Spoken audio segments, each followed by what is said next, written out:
Улуттук банктын кызматкеринин жеке социалдык баракчасына ошол эле банктын менеджери болом деп кредит алууну сунуштап белгисиз номерден СМС каттар келген. Анда 100 000 сомдон 30 миллион сомго чейин 4% менен көп жылга кредит беребиз. Ал үчүн өздүк маалыматыңызды толтуруңуз жана алгачкы комиссиялык акчасын төлөшүңүз керек деп ишендирүүгө аракет кылган. Шектүү экенин түшүнгөн кызматкер сынамакка кардар болуп жазышып көргөн. Мен Улуттук банктын менеджеримин, жана жакырларга, каржылык кыйынчылыкка кабылгандарга жардам берүү үчүн бул жерде мен деп айтып атат да. Акчага муктаж болгондорго, өзгөчө олуттуу, жоопкерчиликтүү адамдарга каалаган суммада кредит берем дейт. Эгерде сизди кызыктырса, төмөнкү шилтемеге киргиле деп сурап атпайбы. Кирдик, киргенде эмне деп жазылып атат биякта азыр айт. Мынакей номерин дагы кооптуу экен. Мен шыр эле номерди көргөндө сездим да. Мен кече жаздым.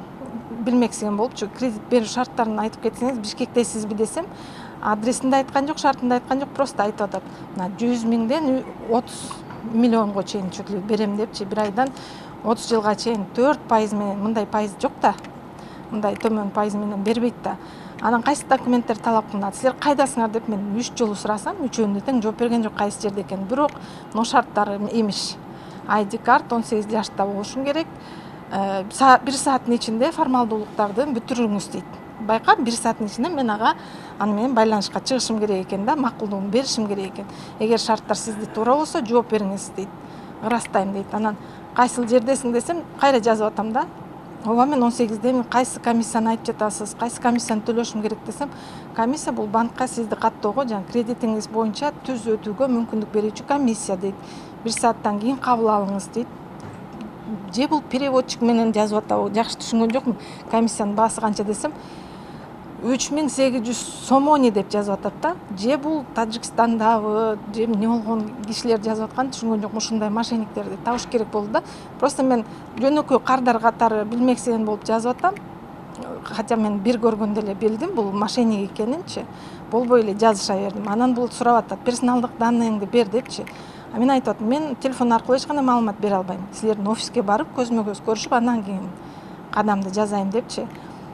Бул айтып атат, мени алдап атат да. Сен жакшы түшүнүп атам, бирок маалыматыңызды биздин агенттик коргоп чыгат дейт да, эч кимге бербейт дейт да. Кайсыл агенттик экенин да жазбайт, байкасыңар. Сураныч насыяңыздан пайда алуу үчүн формалдуулуктарды толтуруңуз дейт. То есть персоналдык данныйларды все-таки бер деп айтып атат да бул кишичи. Анан мен жоголуп кеттим, анткени билине эле калды окшойт. Өзү деле сездош керек менин билинип билген эле адам экенимдичи. Кызматкер анын алдамчы экендигин билгендиктен өздүк маалыматын берген эмес. Кредит алуунун шарттарын билбеген жарандар ишенип берип салуусу толук мүмкүн. Талаптарга ылайык телефон аркылуу акчалай насыя берүүгө таптакыр мүмкүн эмес. Алуу үчүн бардык тапкан акчасы, документтери текшерилип, мүмкүнчүлүгүнө жараша анан берүүгө болот. Албетте жөн эле банктар же финансы кредит уюмдары жөн эле берип койбойт паспорттун негизинде элечи.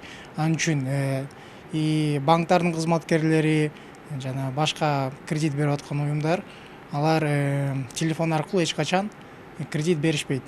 Эң негизгиси же соц тармактардан СМС таркатып, билдирүүлөрдү жиберип, же Instagram, Facebook аркылуу эч качан банктын кызматкерлери андай кредиттерди бербейт. Негизи эле андай кредит берилбейт. Анткени Улуттук банктын жоболору бар, мыйзамдары бар. Ошол мыйзамдарга ылайык кредит берүүдө өзүнүн талаптары бар. Ошол талаптарга ылайык элдерге, жарандарга кредиттер берилет. Кардарга кредит берүү алдында адистер мекемеден түшүндүрүү иштерин жүргүзөт. Ал жаранга берүүгө болору же болбосу каралат. Эгер ала турчу сумма 100 000 сомдон жогору болсо, анда күрөөгө кыймылдуу же кыймылсыз мүлк коюлат. Анын үстүнө лицензиясы жок кредиттик компаниялар каражат берүүгө укугу жок. Ар бир кредиттик мекеменин өзүнүн кызматтары бар негизи. Ошо кызматтарына ылайык, ички талаптарына ылайык, кээ бир кредиттер боюнча залог бул күрөө коюлбайт да. Мисалы, бул 100 000ден өйдө болгон суммадагы кредиттер коюлушу мүмкүн. 100 000ге чейин жанагы айтып атпайбы, кепилчилик келишими менен түзүлүп кредит алышы мүмкүн. Ошондуктан ар бир кредит боюнча залог күрөө болсо коюлбайт деп айта алам. Мындан тышкары банктык картанын реквизитин сураганда берүүгө болбойт. Анткени ал аркылуу картага доступ алып, ичиндеги акчаны алып кетүү толук мүмкүн. Улуттук банк карапайым жарандарга мындай алдоо жолдорунан этият болуп, алгач талап кылуучу кадамдарды түшүндүрүшөт. Ошол биздин карталарда негизи эле картабыздын артыбызда CVV код деген бар да. Ошол CVV кодду ал конфиденциальный информация, ал бир гана сиз эле билиш керегиңиз да, аны даже банкка да айтпаш керек. Потому что ошол код аркылуу сиздин картаңарга доступ болушу мүмкүн да. Андан кийин ошол сиздин картаңыздагы счеттогу акча каражатын баарын шыпырып алышы мүмкүн да. Биринчиден ошол официалдуу биринчи кредиттик уюмдардын офисине барганда талап кылыш керек. Биринчи официалдуу лицензиясы барбы, улуттук банкка карайбы, мыйзам түрүндө иштейби, ошо документтер талап кылгандан соң анан кредиттик келишимдерди карап чыгыш керек. Анан ошондон кийин андан соң анан кредит алууга укугу бар ар бир жарандын. Мындай алдамчылык менен алектенгендерге мыйзамдуу чаралар көрүлөт. Бирок аларды кармоо кыйынга турат. Анткени чет өлкөлөрдөн да мындай ишти жасашат. Буга окшогон учурларга кабылганда улуттук банкка кайрылса болот. Алар мындан сырткары ар бир жарандын акчалай алуудагы укуктары тууралуу маалымат берүүгө даяр. Асылбек Баялиев, Элдар Анарбеков, ЛТР, Бишкек.